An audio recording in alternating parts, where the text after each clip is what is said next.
Siendo que hay varios enfermitos en la congregación, también les cuento que ayer me inyectaron con penicilina, dolor por sinusitis.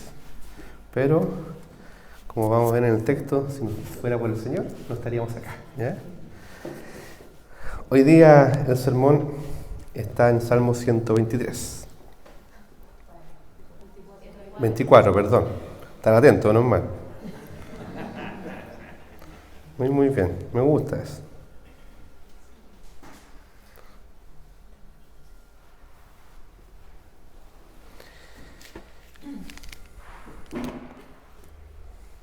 Muy bien. Salmo 124, efectivamente. Si no fuera por el Señor, se llama el título de este sermón. Quería primero hacer una ilustración de que en la vida hay muchas situaciones en que hemos sido salvados por el Señor. Algunos podrán ver esto en términos de su experiencia de estudios, otros en experiencia de salud, otra experiencia en cuanto a lo económico, diferentes experiencias. El estudiante podría decir alguna vez en la vida que tuvieron un 3.9.4 en un examen final, en un ramo anual, por tercera vez. Y eso implicaba que tenían que pedir una prórroga, quizás salir de la carrera. Y lo único que estaban pensando es qué va a pasar conmigo, qué va a pasar con lo que he estudiado, con lo que pagué, por lo que pagaron, por lo que se quiere ir pagando, y quizás también por lo que viviré en adelante, qué voy a hacer de mi vida. Puede ser la gran pregunta del estudiante. Pero viene el profesor y le dice 3.9.4, ese es su apellido quizás, y le hace una pregunta para ver si subía la nota, y responde sin saber siquiera qué respondió, y le dice aprobado. Oh, qué alivio más grande, ¿cierto? 4.0. No era un 6 ni un 7, obviamente, pero a esta altura era simplemente pasar el ramo, ¿cierto? Esa experiencia, que no es menor, que es cotidiana, también la vivió el pueblo de Israel de manera mucho más profunda, relacionada con la salvación y con la vida eterna. Entonces, cuando vemos este pasaje, vemos que la frase primera dice: a no haber estado Jehová por nosotros, versión Reina Valera, que se entiende mucho mejor quizás diciendo: si no hubiese estado el Señor por nosotros. Y uno dice: si no hubiese estado el Señor por nosotros. No hay que ser muy creativo para decir cuál será el título del sermón. El título del sermón hoy va a ser, como dije antes, si no hubiese sido por el Señor. Pero quiero poner el texto en contexto una vez más. Este texto es uno de los salmos de ascensión, salmo de peregrinaje, salmo que cantaban los judíos cuando iban peregrinando hacia Jerusalén, en las 3 fiestas que estaban establecidas, que era Pascua, Pentecostés y Tabernáculo. Y ellos debían ir cantando, y lo que cantaban era: si no hubiese sido por el Señor. El Señor nos llama entonces a reconocer que si no hubiera sido por Él, estaríamos completamente destruidos, sin salvación.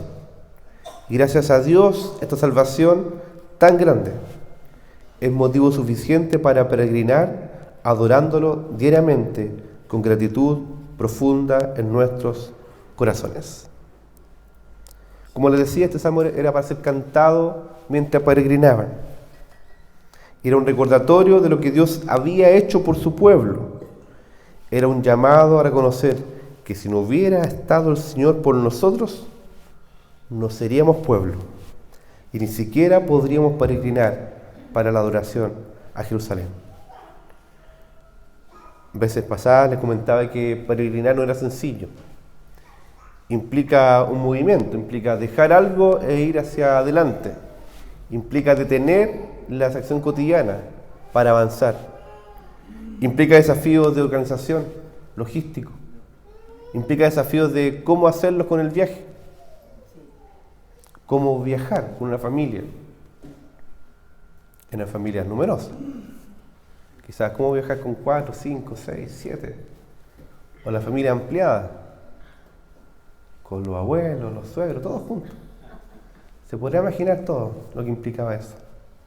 Todos juntos debían ir y adorar delante del Señor. Entonces uno podría decir todas las dificultades que hay incluso ya al querer empezar el peregrinaje. Pero también en el proceso de peregrinaje. Porque habían caminos no sencillos. ¿Se han enfermado hace tiempo? Bueno, había que peregrinar igual. Enfermos o no, peregrinar igual. Están complicados de tiempo con sus trabajos, había que peregrinar igual. Había complicaciones de cualquier tipo en la familia, había que peregrinar igual. Y uno podría decir, el Señor está obstruyendo mis planes, está dificultando lo que yo quiero hacer. Pero había que avanzar. En el camino tampoco era sencillo. A veces llovía, a veces había sol, a veces había hambre, no había un negocio para comprar cosas, no había un Oxxo para ser asaltado, no había nada para comprar en el camino. Sí, intercambio quizás, pero dependía del recurso económico que cada uno tenía. Entonces uno podría decir, mejor no peregrino, mejor no avanzo, mejor no camino, ¿para qué voy a ir? Pero aquí está el recordatorio. Si no hubiese sido por el Señor, no serías pueblo, ni siquiera tendrías que peregrinar porque no existirías. Así de simple. Entonces el peregrinaje no es por obligación, sino es por el reconocimiento de la gracia de Dios, lo cual nos debe llevar a profunda gratitud en nuestros corazones. Cuando hablamos de peregrinaje, es una linda forma de decir caminar con y hacia. Caminar con y hacia porque tenemos una identidad y un propósito que es dado por el Señor. Eso mismo, esa identidad y propósito y caminar con, es lo mismo que el discipulado. La vida de discípulo. Porque somos hijos de Dios, podemos caminar en pos de Dios. Y Cristo camina con nosotros. Y nos da el Espíritu Santo para caminar con nosotros. Y nos da su palabra para ser guiados en el camino. Por tanto, este peregrinaje a adoración del pueblo de Israel no era por obligación, era por gratitud. Y porque habían sido pueblo escogido por Dios. No por ser fuerte, no por ser muy importante, no por tener mucha gracia, sino por todo lo contrario, porque eran débiles, pobres, menospreciados, y han sido escogidos por Él para ser pueblo y para avanzar en peregrinaje delante de Dios. Esta es la verdad del Evangelio. Por tanto, inmediatamente hacemos un símil entre este peregrinaje del pueblo de Israel hacia Jerusalén, que debía adorar a Dios como Él lo había establecido, con el peregrinaje de nosotros, que debemos adorar a Dios continuamente, como Él lo ha establecido. Podemos poner obstáculos en el camino y decir, es que no quiero caminar así, es que no quiero hacerlo de esta forma, es que no quiero adorarte a ti, Señor, que no quiero ir junto con otros a adorar al Señor. Pero el recordatorio siempre es, si no hubiese sido por el Señor, ni siquiera serías pueblo. Y por tanto no habría razón de ir a peregrinar y adorar a Dios. Veamos el texto. Dice, a no haber estado Jehová por nosotros, dice el salmista. Y el salmista de manera individual dice eso acerca de nosotros. Dice el mismo, prodiga ahora Israel, interpela e invita a la congregación, convoca a la congregación a decir exactamente lo mismo. A no haber estado Jehová por nosotros. O sea, el salmista, que en este caso es David, que sufrió 1000 batallas, que sufrió persecución y opresión, dice delante del Señor: si no hubiese estado Él por nosotros. Y le dice al pueblo: digan ustedes también, si no hubiera estado Jehová por nosotros. Por tanto, esta convicción no es individual ni particular, es colectiva, es comunitaria, es del pueblo del Señor, porque dice por nosotros. Y aquí empieza a describir David qué significa lo que estaba enfrentando el pueblo de Dios. Y lo describe de forma muy vívida, con ejemplos muy concretos y reales también. Cuando se levantaron contra nosotros los hombres. Y aquí vemos que David y el pueblo de Dios enfrentó oposición de personas, de pueblos enemigos de Dios, de pueblos extranjeros, pueblos crueles, pueblos que no conocían al Señor y su gloria y su gracia. Pero dice, se levantaron contra nosotros. Los que se levantaron no eran debiluchos, no eran sin armas, no eran sin entrenamiento militar. Se levantaron contra nosotros y había temor, obviamente. Por eso dice, si no hubiese sido por el Señor, nos habrían tragado vivos. Una furia, una rabia, una opresión, a tal punto que la idea era tragarlos vivos. Esa era la sensación que estaba viviendo, que vivió David y ha vivido el pueblo de Israel. Y no es que se levantó solamente, sino que se encendieron con furia contra nosotros, dice. Entonces nos habrían inundado las aguas. Sobre nuestra alma hubiera pasado el torrente. Hubiera entonces pasado sobre nuestra alma las aguas impetuosas. Aguas que inundan, torrentes que sobrepasan, aguas impetuosas sobre el alma. ¿Se dan cuenta la ilustración que da? Era real, era vívido. ¿Han estado alguna vez en un río caudaloso? Dijeron, no, si yo sé nadar aquí en este río. Y se dan cuenta que el río empieza a llevar y no hay forma. Y algunos podrán contar historias diciendo que gracias al Señor me salvé. Me llevó el río, había una roca, me agarré de una rama y salí, ¿cierto? Pero aquí estas aguas no eran aguas que podían salvar. Esto es tal cual como los ejemplos de tsunami que hemos visto en nuestro país. El tsunami tremendo en Valdivia, tsunami tremendo en la 8ª región, 7ª región, incluso acá en Concón, fue arrasada esta parte. El agua no podía ser detenida. Nadie que pueda enfrentar el maremoto puede decir, yo me voy a salvar. En Japón, en Tailandia. Es imposible salvarse de estas aguas tan impetuosas. Esa es la sensación. Eso es lo que estaban viviendo.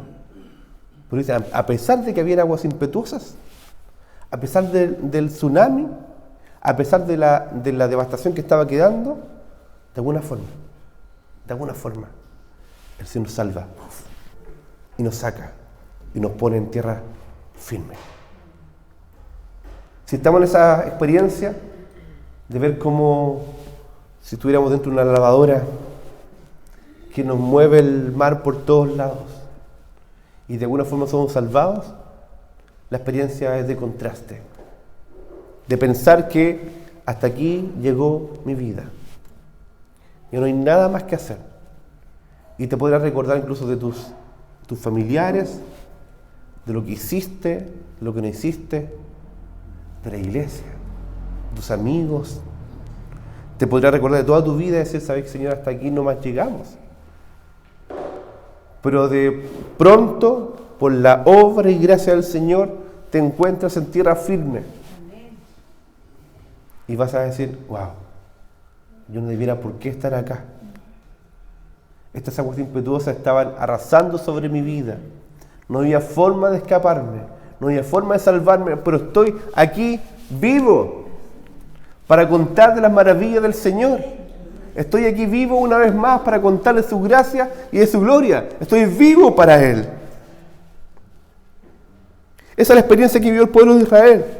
Estamos acá vivos por la gracia del Señor. Bendito sea Jehová, en la respuesta, que no nos dio por presa a los dientes de ellos. Nuestra alma escapó, cual ave del lazo de la trampa de los cazadores.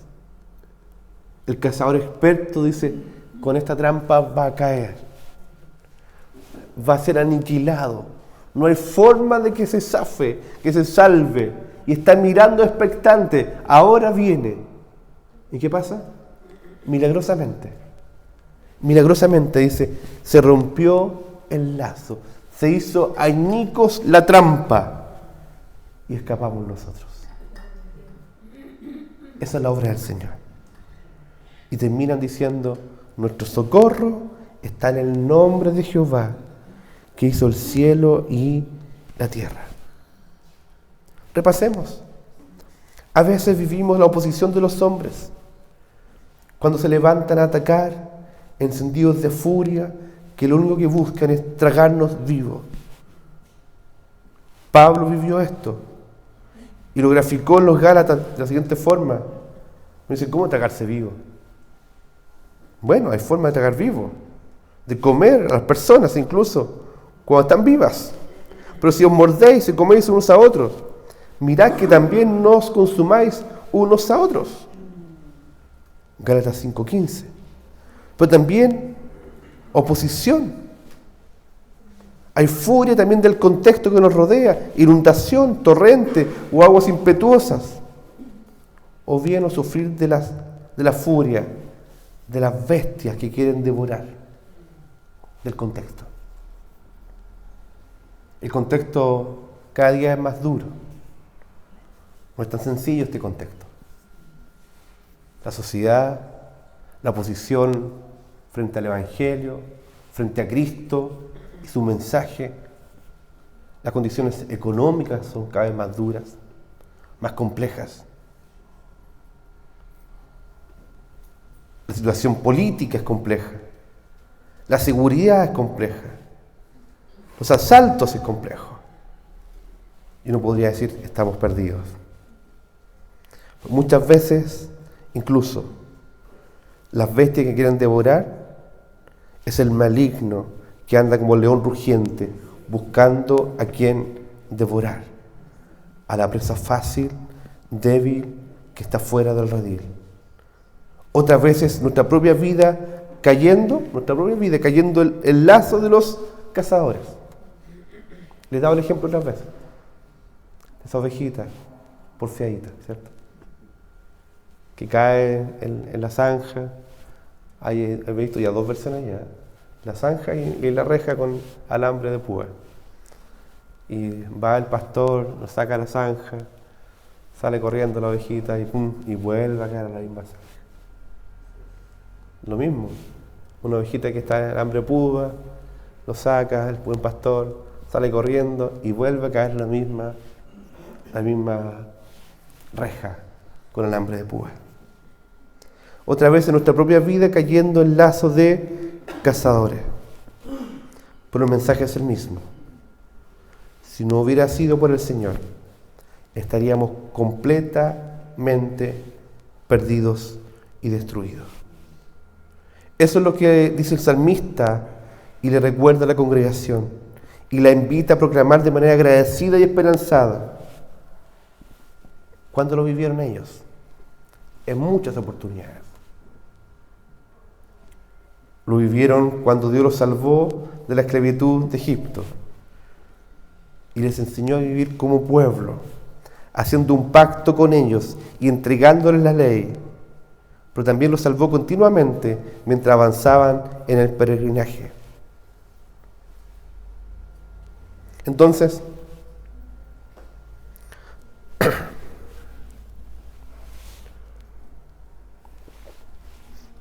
lo que debían hacer es ir cantando por el camino mientras peregrinaban. Necesitaban recordar la obra de Dios. En primer lugar, podemos decir que desde el principio, cada historia de los patriarcas habla de la obra poderosa de la redención de Dios con su pueblo. Cada uno de ellos.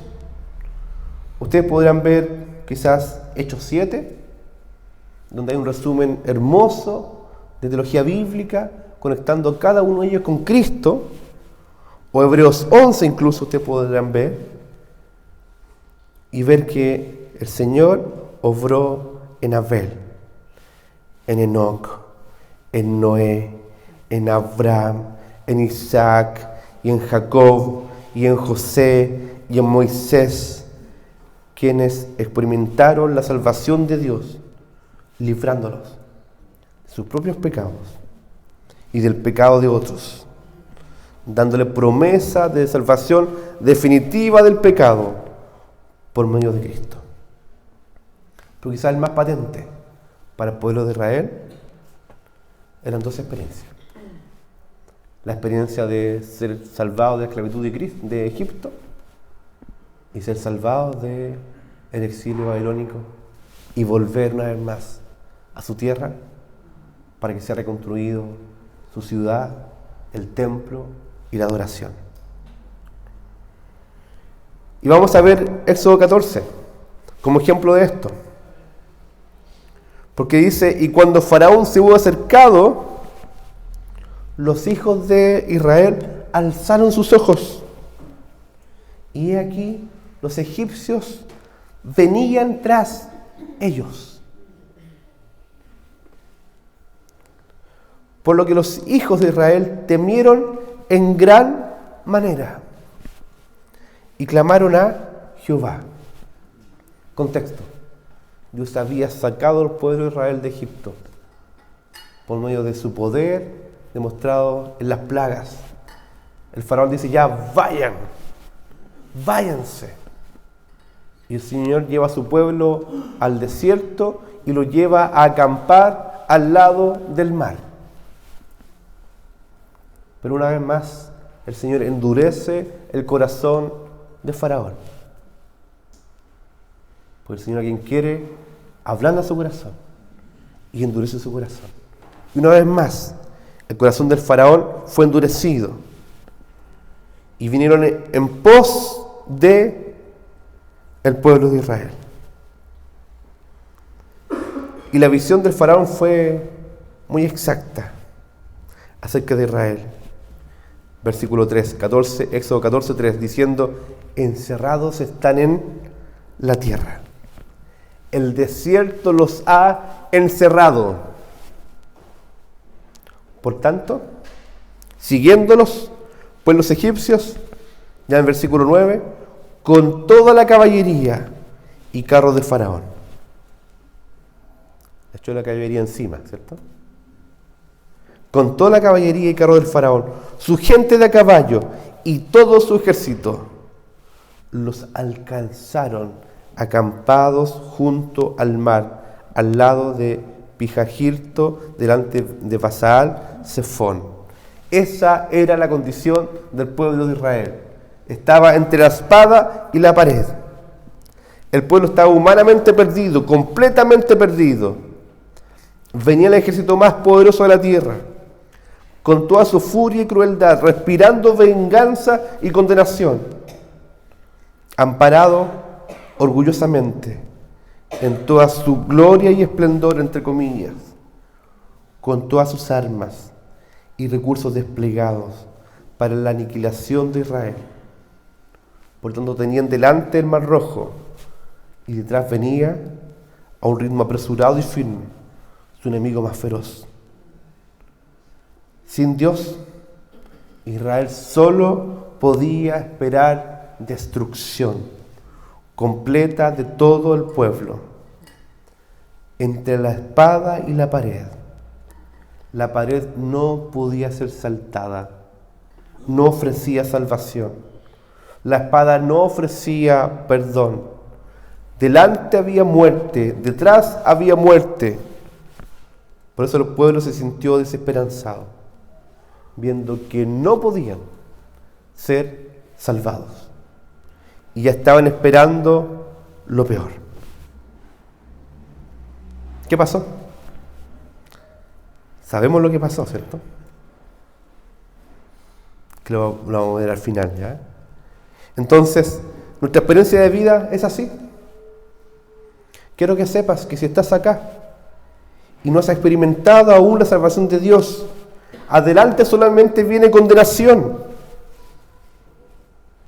Adelante puede ser un segundo más en tu vida. Adelante solamente viene condenación. Muchas veces no se predica acerca de la condenación y del infierno. Pero la Biblia lo afirma claramente. Hay condenación eterna en el infierno. Si no has creído en Cristo como Salvador, delante solamente hay condenación. Atrás viene el pecado acusador y la furia de un enemigo acosador que solo quiere la destrucción de tu propia vida. Egipto y Faraón simboliza la esclavitud del mundo y del diablo. Del diablo como un opresor mafioso que solo quiere tu destrucción. Te ofrece algo de comida a cambio de esclavitud. Pero el deseo no es tu propio bien, sino continuar con la esclavitud bajo su servicio. Entonces, el mundo y sus deseos, el diablo y sus maquinaciones, tu carne y tus deseos, no te dejarán libres, a menos que seas salvado poderosamente por Cristo. Necesitas salvación hoy. Solo Él puede amarnos a tal punto que puede librarnos de la esclavitud de las tinieblas. Él te salva por medio de la obra en la cruz. Él pagó por nuestros pecados. Él venció al diablo, al pecado, al mundo, la muerte, para que tengamos vida y vivamos para Él. ¿Qué pasó? ¿Qué pasó con el pueblo de Israel? Éxodo 14, día 14. Y cuando Faraón se hubo acercado, los hijos de Israel alzaron sus ojos y aquí los egipcios venían tras ellos. Por lo que los hijos de Israel temieron en gran manera y clamaron a Jehová.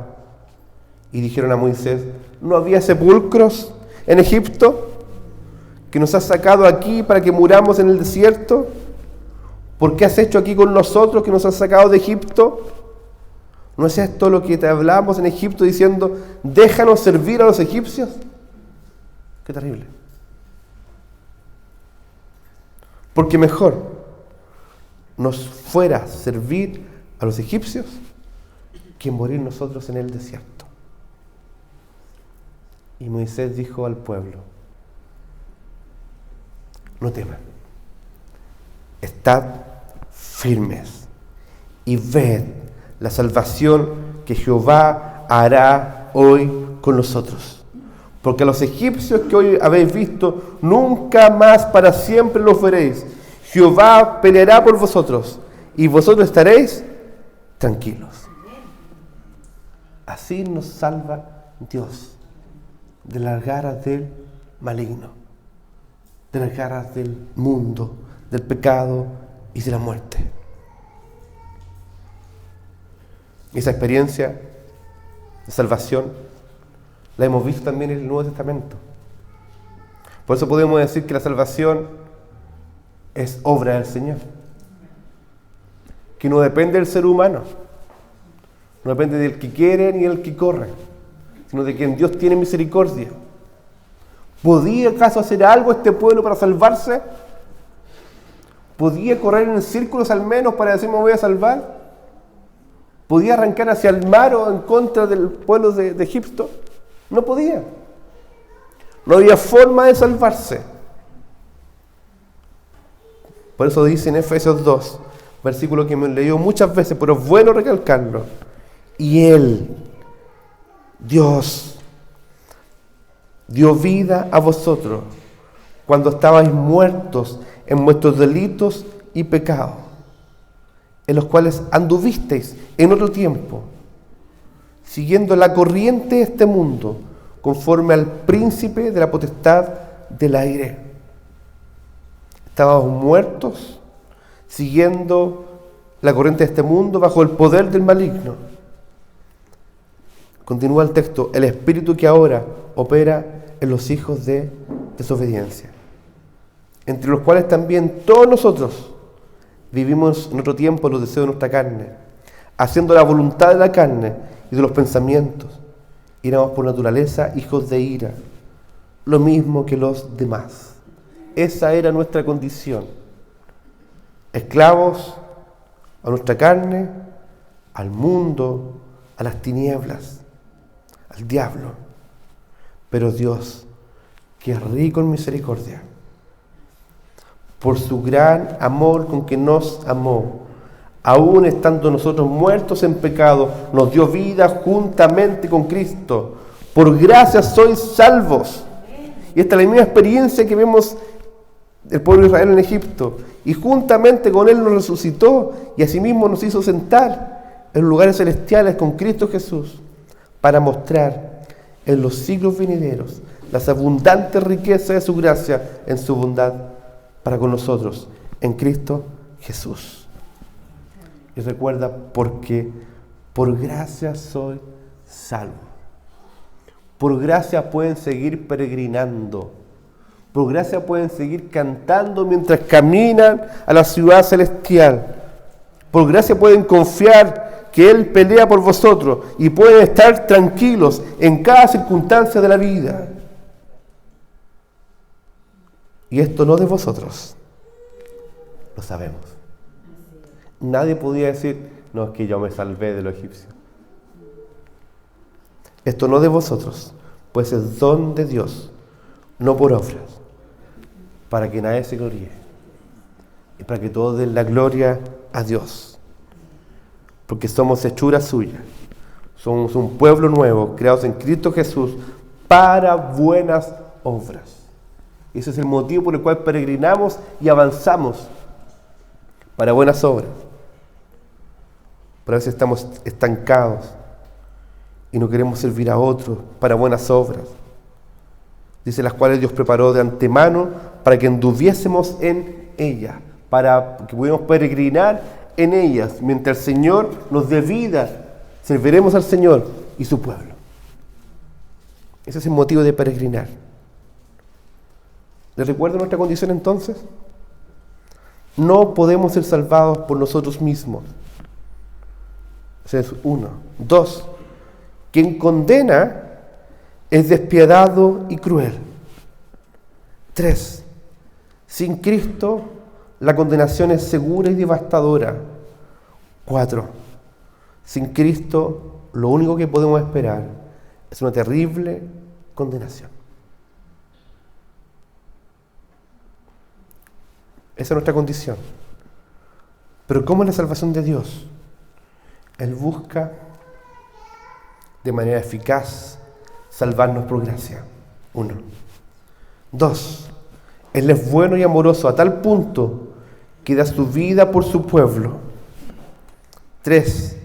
Él es poderoso a tal punto que asegura la salvación de su pueblo, la preservación y la glorificación de su pueblo. 4. Él asegura una restauración de todas las cosas. ¿Sabe lo que pasó con el pueblo de Israel? Por la fe pasaron el Mar Rojo. Como por tierra seca. E intentando los egipcios hacer lo mismo, fueron ahogados. Es el relato de Hebreos. Hebreos 11.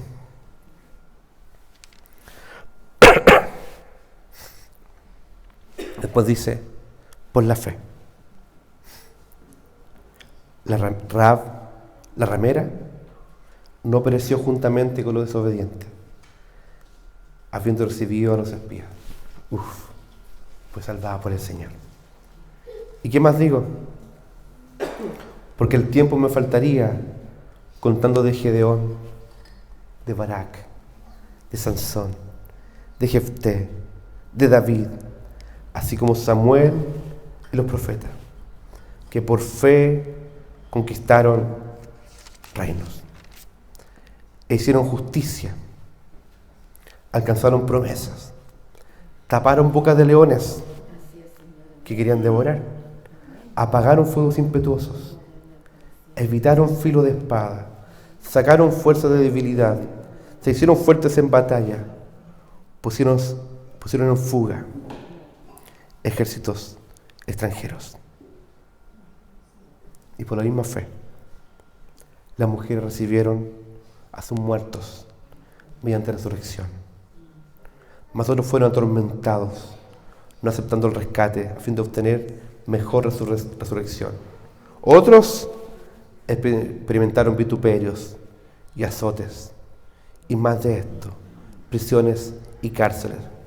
Fueron apedreados, aserrados, puestos a prueba, muertos a filo de espada. Anduvieron de acá para allá, cubiertos de pieles de ovejas y de cabras, pobres, angustiados, maltratados, de los cuales el mundo no era digno, errando por los desiertos, por los montes, por las cuevas y por las cavernas de la tierra.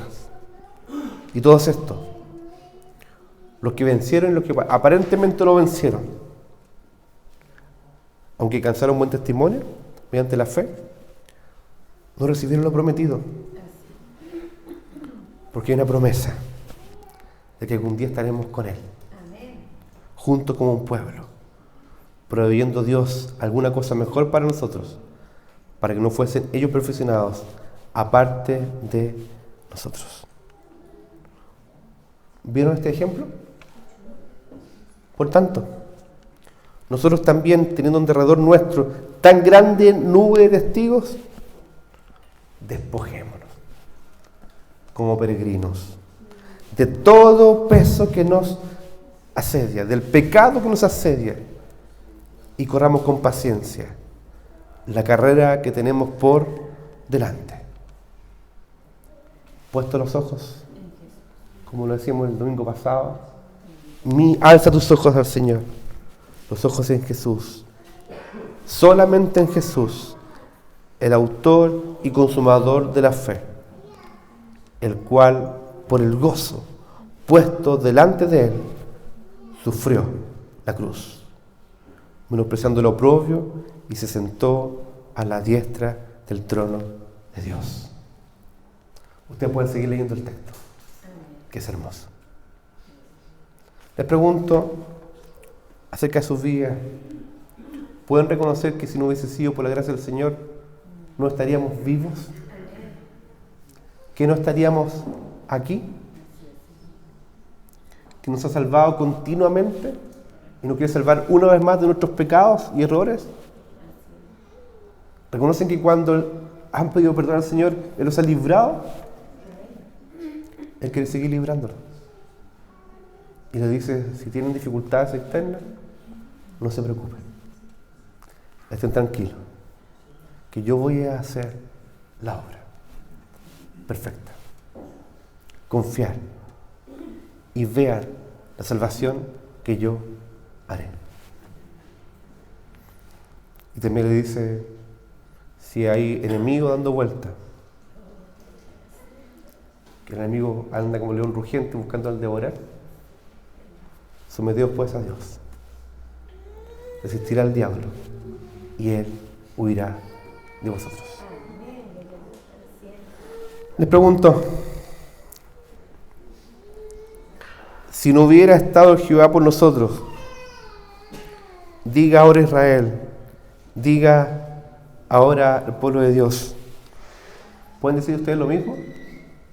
Si no hubiera estado Jehová por nosotros. ¿Repetimos juntos? Si no hubiera estado Jehová por nosotros, estaríamos destruidos. Y termina el salmo diciendo: nuestro socorro está en el nombre de Jehová, nombre que es sobre todo nombre, que hizo el cielo y la tierra. Y por su gracia estamos en su rodilla. Os invito a orar. Señor, te damos gracias porque hemos despertado en tu rodil por tu gracia y misericordia. Estábamos destruidos, tú nos diste vida. Y por tu gracia no hemos sido consumidos. Por tu gracia tú nos has hecho permanecer y prevalecer. Y seguirá haciendo así en nuestras vidas también, de manera individual, como familias y como pueblo de Dios. Y en tu nombre, Señor, reconocemos que tú has vencido al diablo, al mundo, al pecado, a la muerte y a todo el poder de las tinieblas, y que has dado vida y vida abundante para que podamos vivir delante de ti, confiados y agradecidos, que podamos seguir peleando la buena batalla, peregrinando como hijos tuyos, puestos los ojos en Jesús, el autor y consumador de la fe. En el nombre de Jesús. Amén.